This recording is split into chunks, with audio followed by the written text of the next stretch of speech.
الله لا إله إلا هو الحي القيوم لا تأخذه سنة ولا نوم بولون له ما في السماوات وما في الأرض من ذا الذي يشفع عنده إلا بإذنه يعلم ما بين أيديهم وما خلفهم ولا يحيطون بشيء من علمه إلا بما شاء وسع كرسيه السماوات والأرض ولا يؤوده حفظهما وهو العلي العظيم জোরে বলুন আল্লাহু আকবার। আয়াতটার নাম কি বলুন? আয়াতুল কুরসি, মানে চেয়ারের সূরা, আসনের সূরা, ক্ষমতার সূরা, সিংহাসনের সূরা। সিংহাসনের আয়াত, ভার্স অফ কি? চেয়ার, পাওয়ার। চেয়ার মানে কি? এটা পাওয়ার বোঝানো হচ্ছে। তাহলে সিংহাসন, চেয়ার, গদি এগুলো মূলত কার?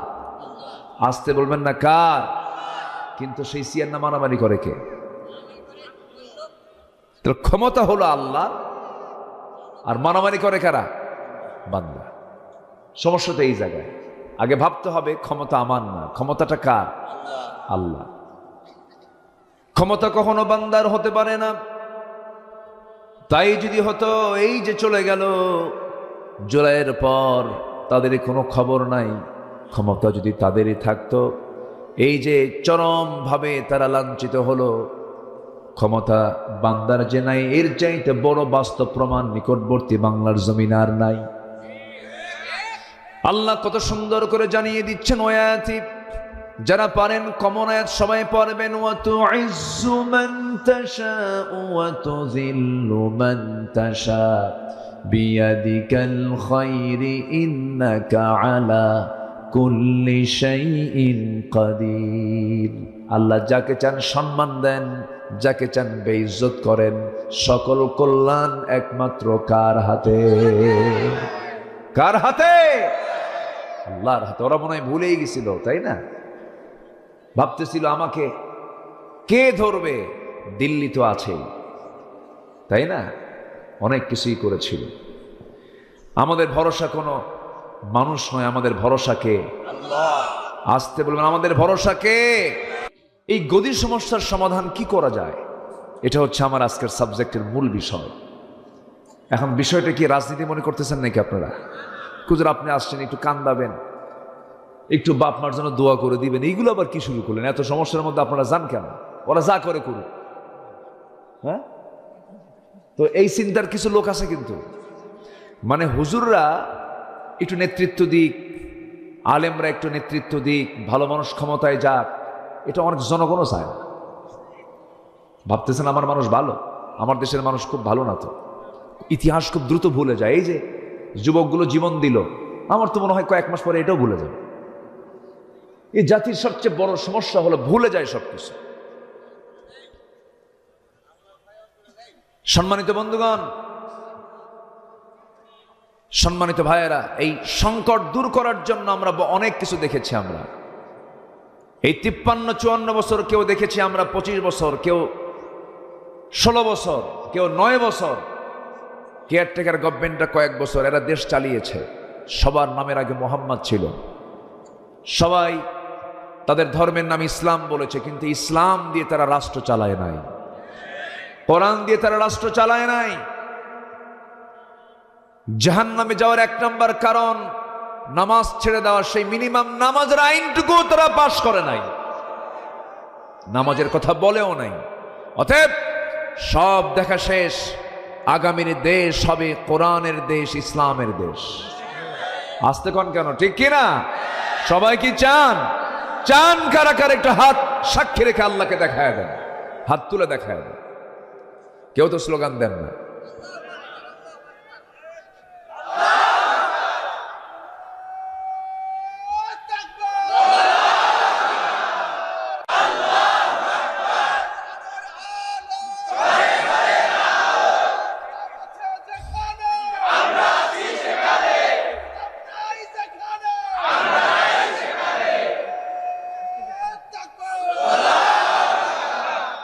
মাশাআল্লাহ, আল্লাহ কবুল করেন, জোরে বলি আমিন। আর কেউ কথা বলার লোক নাই, এই স্লোগানগুলো দিতে দিত না, বলতো হুজুর এগুলো কি শুরু করলেন আপনি? মানে ওরা মুফতি আজম এগুলো করত। আজকে সব ফেরেশতাগুলো পালায়ে গেছে। সব কি ফেরেশতা না? ফেরেশতা দেখা যায় না, ওদেরকেও দেখা যায় না, যেন ফেরেশতা কইলেন নাই, কেউ নাই। বেশি খাইলে সমস্যা। একটা প্রাণী আছে মশা, বসেন, কোনো কথা বলা যাবে না, না কথা বলে বসেন। একটা প্রাণী আছে মশা, কি নাম? মশা। মশা, মশাকে আমরা ভয় পাই না, মশাই আমাদের ভয় পায়। ভালো করে, আচ্ছা মশারি টাঙ্গায় কারা? কেন? কাকে ভয় পাই? মশাকে ভয় পাই, ঠিক আছে না? এখন তো আরো ডেঞ্জারাস, চিকনগুনিয়া, তারপরে ডেঙ্গু, এডিস, আরো প্রবলেম। মশা কামড় মারলেই টেনশন শুরু হয়, আল্লাহ কি যেন হলো, মরেই যায় নাকি। তাহলে এই মশার উদাহরণ আল্লাহ পাক এই কোরআনে কিন্তু দিয়েছেন ১৫০০ বছর আগে। কাফেররা কয় এটা কোনো কথা হলো, তোমার আল্লাহর কাম নাই কাজ নেই, এটা কোরআনের মতো কিতাবের মধ্যে মশার উদাহরণ দেওয়া লাগে, এটাও দোষ।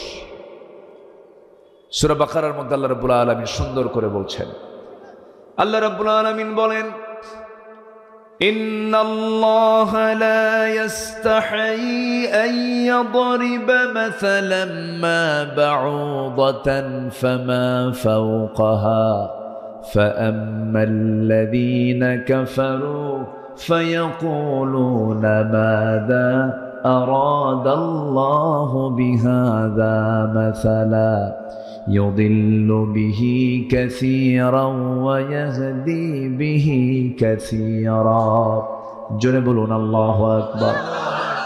আল্লাহ পাক লজ্জা পান না মশার উদাহরণ দিতে অথবা তদূর্ধ্ব কোনো বস্তুর দ্বারা উপমা দিতে, তিনি কোনো লজ্জাবোধ করেন না। কারণ এই মশাকে আমরা যদিও দুর্বল মনে করি, এই মশার উদাহরণে কেউ কেউ হেদায়েত প্রাপ্ত হয়, কেউ কেউ পথভ্রষ্ট হয়ে যায়। মশাকে দুর্বল চোখে দেখার কোনো সুযোগ নাই। মশার উদাহরণ কেন দেওয়া হয়েছে, আমি 4টা গ্রাউন্ড আমি উপস্থাপন করতে চাচ্ছি মশা নিয়ে। নাম্বার 1 হলো, মশা যদি বেশি খায় তার হায়াত কমে না বাড়ে? বলেন, বেশি খাইলে হায়াত কমে না বাড়ে? 16 বছর এরা কি কম খাইছে না বেশি খাইছে? আসতে কয় কম খাইছে না বেশি খাইছে? তো বেশি খাইলে তো মরবেই তাড়াতাড়ি। তাহলে মশা থেকে শিক্ষা আছে না নাই? আচ্ছা, খাইছে বেশি, মরছে তাড়াতাড়ি। এত খাওয়া খাইলো, সম্পদ দিয়ে যদি সম্মান, সম্পদ দিয়ে যদি সবকিছু হয়, দেশের একজন টপ লিস্টেড ধনী ওরফে দরবেশ, জানেন না আপনারা? সবাই তো জানেন স্পষ্ট এগুলো। দেখেন না দাড়িটা কাটলো কেমনে?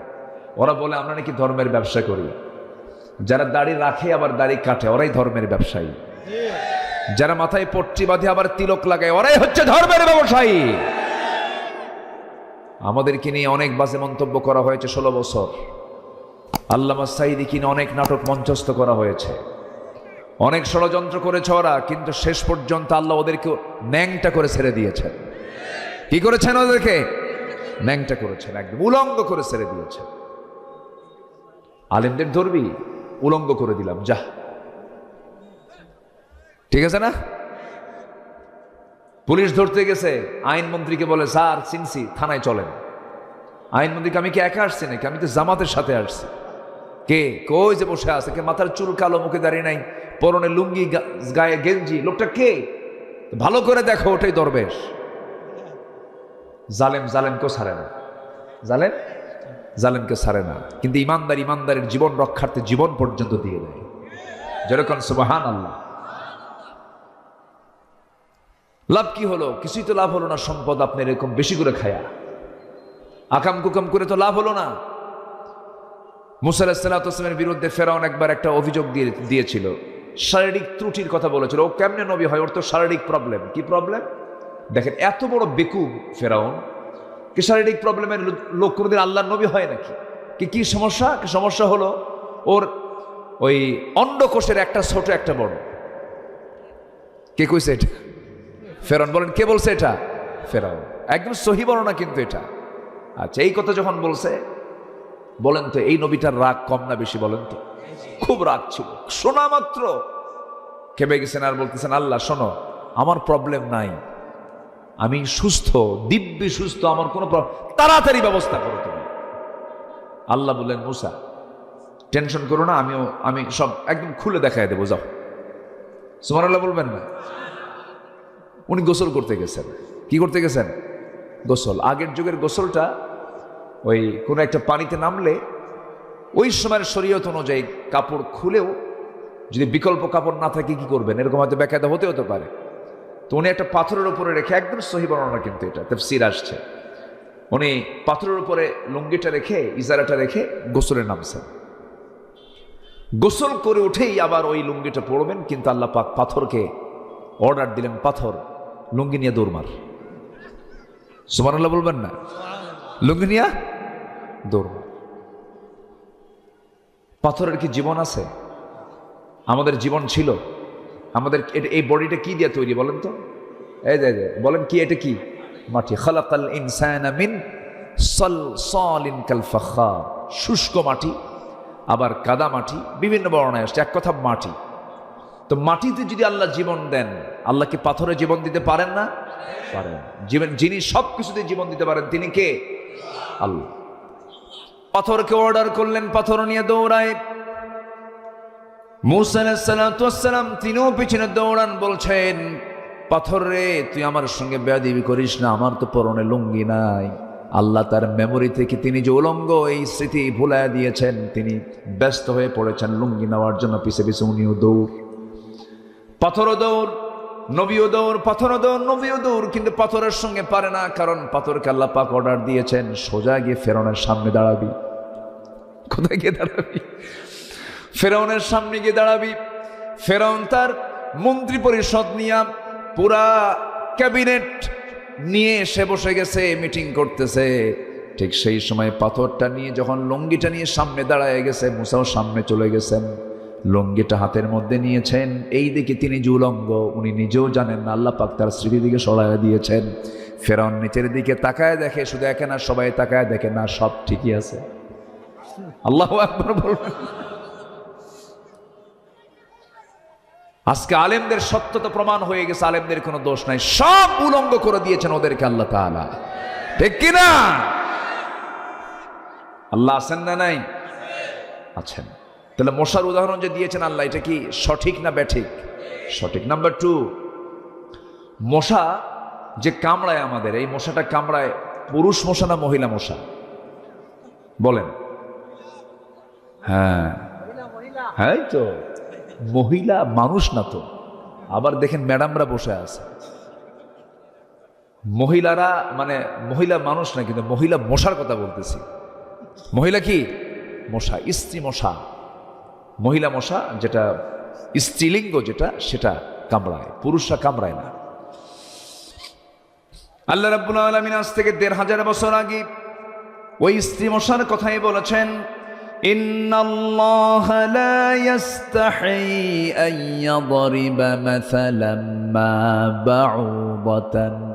বাউদাতান যারা আলেম উলামা আছেন, এটা হলো মুয়ান্নাসের সিগা। কিসের সিগা বলেন? মুয়ান্নাস, স্ত্রীলিঙ্গের সিগা, গোলতা শেষে আছে। স্ত্রী মশার কথা বলেছেন আল্লাহ রাব্বুল আলামিন। শীতের রাত, চতুর্দিকে দেখি কোথাও কোনো মশা নাই, কিন্তু রাতের বেলা যখন ঘুমাতে যাই দেখতেছি গোটা ঘরে কোথাও মশা নাই, নেটিং করা আছে, জানালায় নেটিং করা আছে। কিন্তু যখন আপনি শুয়ে পড়লেন অন্ধকার রাতে, কেমন চোখ তার নাকের ডগায়, কানের কাছে এসে সারেগামা পাধানাশিয়া, কি ঠিক আছে না? সারেগামা পাধানাশিয়া শুরু হয়ে যায়, ভন ভন করে। ও পাইলো কেমনে টের? সায়েন্স বলছে, বিজ্ঞান বলছে যে মশা এত তার ঘ্রাণ শক্তি যে ৭৫ ফুট দূর থেকে সে টের পায় এখানে কোথাও মানুষ শুয়ে আছে। ৭৫ ফুট দূর থেকে, এটা বিশাল ব্যাপার, কিন্তু কামড়ায় ফেলে। বংশ বিস্তারে স্ত্রী মশাই কামড়ায়, বংশ বিস্তারের জন্য স্ত্রী মশাই কামড় দেওয়া দরকার, মানুষের কাছে আসা দরকার। এই জন্য স্ত্রী মশাই এই দায়িত্ব পালন করে। মশাকে তুচ্ছ ভাবার কোনো কারণ নেই। ওই যে কানের কাছে এসে যে ভন ভন আওয়াজ হয়, মশা কিন্তু ওড়ে, তার 2টা পাখা আছে। এই 2টা পাখা প্রতি সেকেন্ডে নড়াচড়া করে, একবার না, দুবার না, তিনবার নয়, 500 থেকে 600 বার। 1 সেকেন্ডে 500 থেকে 600 বার। মানে কি চিন্তা করছেন? পৃথিবীতে কোনো এরকম মেশিন আছে বলেন? পৃথিবীতে আজ পর্যন্ত এমন দ্রুতগামী কোনো মেশিন তৈরি হয়নি যে মশার 1 সেকেন্ডে 500 থেকে 600 বার সে তার পাখা নড়াতে পারে। আল্লাহু আকবার বলেন। এটাকে মেশিনে নিয়ে দেখেছে যে প্রতি সেকেন্ডে 500 থেকে 600 বার তার পাখা ঝাপটায়। পাখাটা কি করে? ঝাপটায়। এলাকায় কি এই শব্দ তো থাকার কথা, কারণ ভাষা তো আপনাদের নদীর সাথে লাগানো। গোটা দেশের মধ্যে সবচেয়ে সহি ভাষা হলো যশোরের। বলি আলহামদুলিল্লাহ। আমার একটা বহুল আলোচিত একটা কথাই আছে, যশোর তো যশোরই। আসেন, একটা কথা আছে না আমার, এটা কোটি কোটি মানুষের, এই বিশেষ করে যশোর অঞ্চলের সবার কাছে এই কথাটা মানে চলে গেছে। যশোর আপনাদের খই বিখ্যাত না? বলে না যে নাটোরের কাঁচাগোল্লা, বগুড়ার দই, আবার কি বলে যশোরের খই বলে। খই না, আপনার যশোরের ভাষা বিখ্যাত। বলি আলহামদুলিল্লাহ। ভাষার মতো এত সুন্দর ভাষা বাংলা ভাষায় আর পৃথিবীতে কোথাও নাই। বলি আলহামদুলিল্লাহ। আচ্ছা, তাহলে 3টা শুনলাম। নাম্বার 4, এই পৃথিবীতে একজন কাট্টা কাফের মশার কামড় খায় মরছে। বলেন, মাথার ভিতরে মশা ঢুকেছিল, কে সেটাই বলেন? কে? নমরুদ। তাহলে কি মশার কি মূল্যবান না বলেন তো? তাহলে মশার যে একটা উদাহরণ আল্লাহ পাক দিয়েছেন, এর মধ্যে শিক্ষা আছে না নাই? কোরআন যা বলেছে একটা অপ্রাসঙ্গিক অতিরিক্ত একটা কথা বলেনি। আল্লাহু আকবার বলেন। আল্লাহ পাক বলেছেন মাকড়সা নিয়ে কথা। একটা সূরার নাম আছে, কি সূরা? মাকড়সা। সূরাতুল আনকাবুত। সূরাতুল আনকাবুত।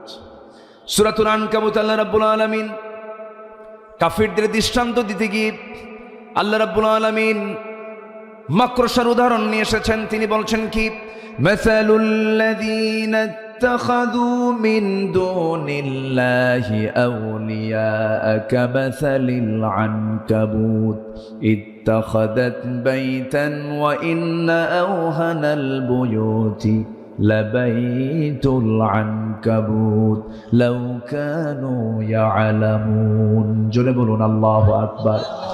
আল্লাহকে যারা গার্ডিয়ান না বানায়া, আল্লাহকে যারা অভিভাবক না বানায়া যারা অন্য কাউকে অভিভাবক মনে করবে, তাদের উদাহরণ হলো সেই মাকড়সার মতো, মাকড়সার বাসার মতো, মাকড়সার সংসার জীবনের মতো। সবচেয়ে দুর্বল বাসা হলো মাকড়সার বাসা। যদি দুর্বল হোক না, কিন্তু তার আর্কিটেকচারটা কত সুন্দর, তার ডিজাইনটা কত সুন্দর, কিন্তু ডিজাইন সুন্দর হলে হবে কি, একটা ফোম মারলে ধ্বংস হয়ে যায়।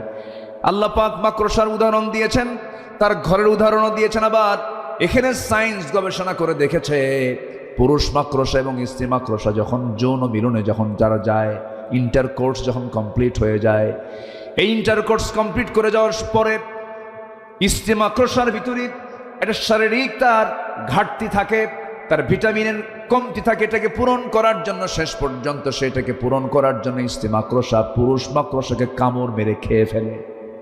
মানে স্ত্রী তার স্বামীকে খেয়ে ফেলে, মেরে ফেলে। অর্থাৎ যে পরিবারে স্ত্রী তার স্বামীকে মেরে ফেলে, ওই পরিবার কি সুখী পরিবার? সুখী পরিবার? আল্লাহ বলছেন যারা আল্লাহকে ছাড়া অন্য কাউকে বন্ধু বানায়, তাদের দৃষ্টান্ত হচ্ছে মাকড়সার পরিবারের মতো। আল্লাহু আকবার বলে। আল্লাহ কত আগে কত উদাহরণগুলো কত মজবুত করে দিয়েছেন। দিন যাচ্ছে, কোরআন তত স্পষ্ট হচ্ছে। কিয়ামত পর্যন্ত সব জ্ঞানী গুণী মানুষগুলো কোরআনের কাছে ভিক্ষুকের মতো শুধু চেয়ে থাকবে, নেবে, শুধু নেবে, দেওয়ার কিছু নাই। আল্লাহু আকবার বলে। সেই কোরআন থেকে আমরা রাষ্ট্র গঠনের চিন্তা করব ইনশাআল্লাহ। কি কথা বোঝা যায়? কোরআন সব সমস্যার সমাধান দিতে পারে কিনা বলেন? যারা বলবে যে কোরআনের সাথে রাজনীতির কোনো সম্পর্ক নেই, তাকে নতুন করে ঈমান আনতে হবে। কি আসতে কোন কেন? এই সমস্ত কথাগুলো ছেড়ে দেন, বেঈমান হয়ে মরবেন না। কোরআন যদি আপনি বলতে পারেন কোরআন একটি সম্পূর্ণ পূর্ণাঙ্গ সংবিধান, পূর্ণাঙ্গ জীবন বিধান যদি আপনি কোরআনকে বলেন, আপনি কেন বলেন যে রাজনীতি নাই? কেন বলবেন আপনি এই কথা? বিভাজন সৃষ্টি করবেন না। ইসলাম সবার। ইসলাম কার? সবার। মুনাফিকি চরিত্র নিয়ে আসা যাবে না। যারা কিছু ইসলাম মানে কিছু দুনিয়া মানে, তারা মুনাফিক। তারা কি বলেন? তারা কি বলেন? এটা আমার ভাষায় না আল্লাহর ভাষায়? কার ভাষায় বলেন? আল্লাহর ভাষায়। তাহলে কোরআন দিয়ে কি রাষ্ট্র গঠন করা যায়? আসতে বলে রাষ্ট্র গঠন করা যায়? সম্ভব? সম্ভব কিনা বলেন? সম্ভব, কিন্তু আছে আমার দেশে? নাই। আমার দেশে কি আমার দেশে কি সেই বিধান, সংবিধান কি মানে রাষ্ট্রীয় পর্যায়ে কায়েম আছে? নাই। কি কায়েম আছে? মদের বোতল। কি কায়েম আছে? সুদের কারবার। কি কায়েম আছে? জেনার লাইসেন্স। কিসের লাইসেন্স বলেন? এই খুলনা ডিভিশনে মদের ফ্যাক্টরিও আছে। এই খুলনা ডিভিশনে আছে না? ক্যারিয়ন কং দর্শনে মদের ফ্যাক্টরি আছে। গত বছর কয়েকশো কোটি টাকা লাভ হয়েছে। সেই লাভের টাকাও খাচ্ছি আমরা, মাশাআল্লাহ, আলহামদুলিল্লাহ। কি কথা বুঝতেছেন না আপনারা? কথা বোঝেন না? তাহলে এই যে আমাদের ভিতরে যে মিশ্রণ হয়ে আছে হারামগুলো, এই হারামগুলোকে বর্জন করার জন্য আমাকে আপনাকে এই একটি সুন্দর কল্যাণ রাষ্ট্র, যেখানে সুদ থাকবে না, যেখানে মদের ফ্যাক্টরি থাকবে না, আমার আপনার বোন মা যৌনকর্মী লাইসেন্স নিয়ে সে লাইসেন্স বুকে ঝুলায় নিয়ে বলবে I M A sex worker. লজ্জার কথা এগুলো বাংলার জমিনে আমরা দেখতে চাই না। আমরা এগুলো দেখতে চাই না। আমরা দেখতে চাই ইসলাম। আমরা দেখতে চাই কি? ইসলাম। আল্লাহ কবুল করুন, জোরে বলি আমিন। আল্লাহ ইসলাম দিয়েছেন, এছাড়া আর কোনো দিন পৃথিবীতে নাই। কোনো দিনের বৈধতা আল্লাহর কাছে নাই। সূরা শুরার 13 নম্বর আয়াত আল্লাহ পাক একদম ক্লিয়ার করেছেন। 42 নম্বর সূরার 13 নম্বর আয়াত বাড়িতে বিলায় নেবেন। এটা আব্দুল্লাহ আল আমিন বলে নাই। এই বক্তব্য একমাত্র মজবুত করে দিয়েছেন তিনি কে? আল্লাহ তাআলা। আল্লাহ রাব্বুল আলামিন বলেন, শারা'a লাকুম মিনাদ-দীনি মা ওয়াসসা বিহি নূহান ওয়াল্লাযী আওহায়না ইলাইকা وما وصينا به إبراهيم وموسى وعيسى أن أقيموا الدين ولا تتفرقوا فيه كبر على المشركين ما تدعوهم إليه يجتبي إليه من يشاء ويهدي إليه من ينيب جربون الله أكبر। তোমাদের জন্য দিনকে তিনি নির্ধারণ করে দিয়েছেন, যে নির্দেশ দিয়েছেন নূহকে, ইব্রাহিমকে, মুসাকে, ঈসাকে। তাদের সবার দায়িত্ব ছিল তারা কি করবেন? এই জমিনে কার দিন কায়েম করবেন বলেন? আসতে বলেন না কার দিন। আপনি কোরআনকে প্রশ্ন করুন, কোরআন তুমি বলে দাও আমার রাসূল দুনিয়াতে কেন আসছিলেন তুমি কোরআন বলে দাও। আল্লাহ পাক কোরআনে বলছেন, আমি আমার রাসূলকে পাঠাইছি সকল দিনকে, সকল দলকে, সকল তন্ত্রমন্ত্রকে পরাজিত করে তার উপরে আল্লাহর দিন ইসলামকে বিজয়ী করার জন্য। যেরকম সুবহানাল্লাহ। কার কথা এটা? তাহলে আমার নবীর সময় আরো দল ছিল কিনা বলেন? সেই দলগুলোকে রাসূল যুদ্ধ করে, মোকাবেলা করে, দাওয়াত দিয়ে, প্রতিহত করে, সংঘর্ষ পর্যন্ত জড়াতে হয়েছে। রাসূলকে রক্তাক্ত পরিবেশ তৈরি করতে হয়েছে, যুদ্ধের মুখোমুখি হতে হয়েছে, ঘর বাড়ি ছাড়তে হয়েছে, নির্যাতন সহ্য করতে হয়েছে। এরপরেও তিনি বাতিলকে মোকাবেলা করে দিনকে তিনি বিজয়ী করেছেন। কার সাহায্য নিয়ে? তাহলে এই কাজকে আমাদের নাই? এই দায়িত্ব আমাদের আছে না নাই বলেন? আসতে বলবেন না আছে না নাই? আচ্ছা, আপনি নামাজ পড়বেন, আপনি ইসলাম চাবেন না, আপনি এখনো মুসলমান হতে পারেন না। এরকম মুসলমান আমার দেশে আছে না নাই? আছে না? নামাজ পড়ে, রোজা রাখে, কিন্তু ইসলাম আসুক চায় না। ইসলাম আসুক চায় না। এরা কি মুসলমান না মুনাফিক? এটা কি আমার ভাষা না আল্লাহর ভাষা? আল্লাহর ভাষা।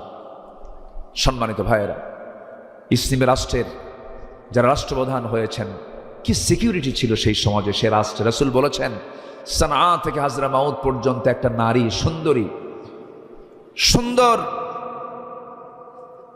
সুন্দরভাবে একাকিনী, নিঃসঙ্গিনী, একাকি চলে যাবে, কোন পুরুষ তার দিকে তাকানোর সাহস পাবে না। কার ভয়ে?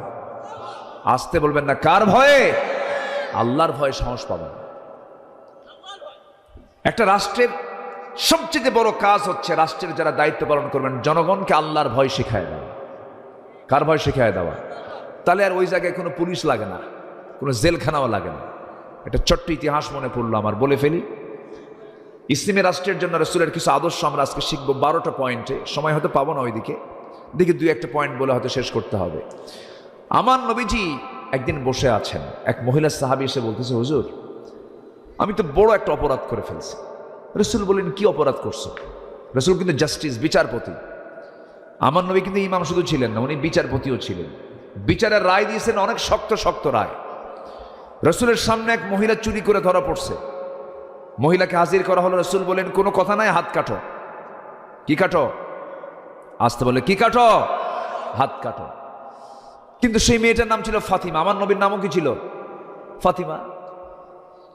সম্ভ্রান্ত পরিবারের মেয়ে হওয়ার কারণে সেই পরিবারের লোকজন ওমরের কাছে এসে ধারণা দিয়ে বলেন, ভাই ওমর, তোমার কথা রাসূল শুনবেন, আপনি যেহেতু তার পরামর্শ সভার সদস্য, একটু সুপারিশ করেন। তার মনটা গলে গেছে। নবীর কাছে গিয়ে বলছে, হুজুর দেখেন তো মাফ করা যায় কিনা। আমার নবীজির চেহারা লাল হয়ে গেল। শুধু আমরা শুনি দয়ার সাগর নবীজি, দেখুন তিনি বিচারে কত কঠোর ছিলেন। তিনি কেঁপে গিয়ে রেগে গিয়ে বলছেন, লাউ আন্না ফাতিমাতা বিনতা মুহাম্মাদিন সারাকাত লাকাতাতু ইয়াদাহা, আমার কলিজার টুকরা মেয়ে ফাতিমা বিনতে মুহাম্মদ যদি চুরি করে ধরা পড়ে যেত, আমি নবীজির সবার চোখের সামনে আমি নবী তার হাত বের করে আমি রাসূল নিজে তার বাপ হয়ে হাত কেটে দিতাম। আইন সবার জন্য সমান, এটা হচ্ছে ইসলামী রাষ্ট্রের একটা বৈশিষ্ট্য। এটা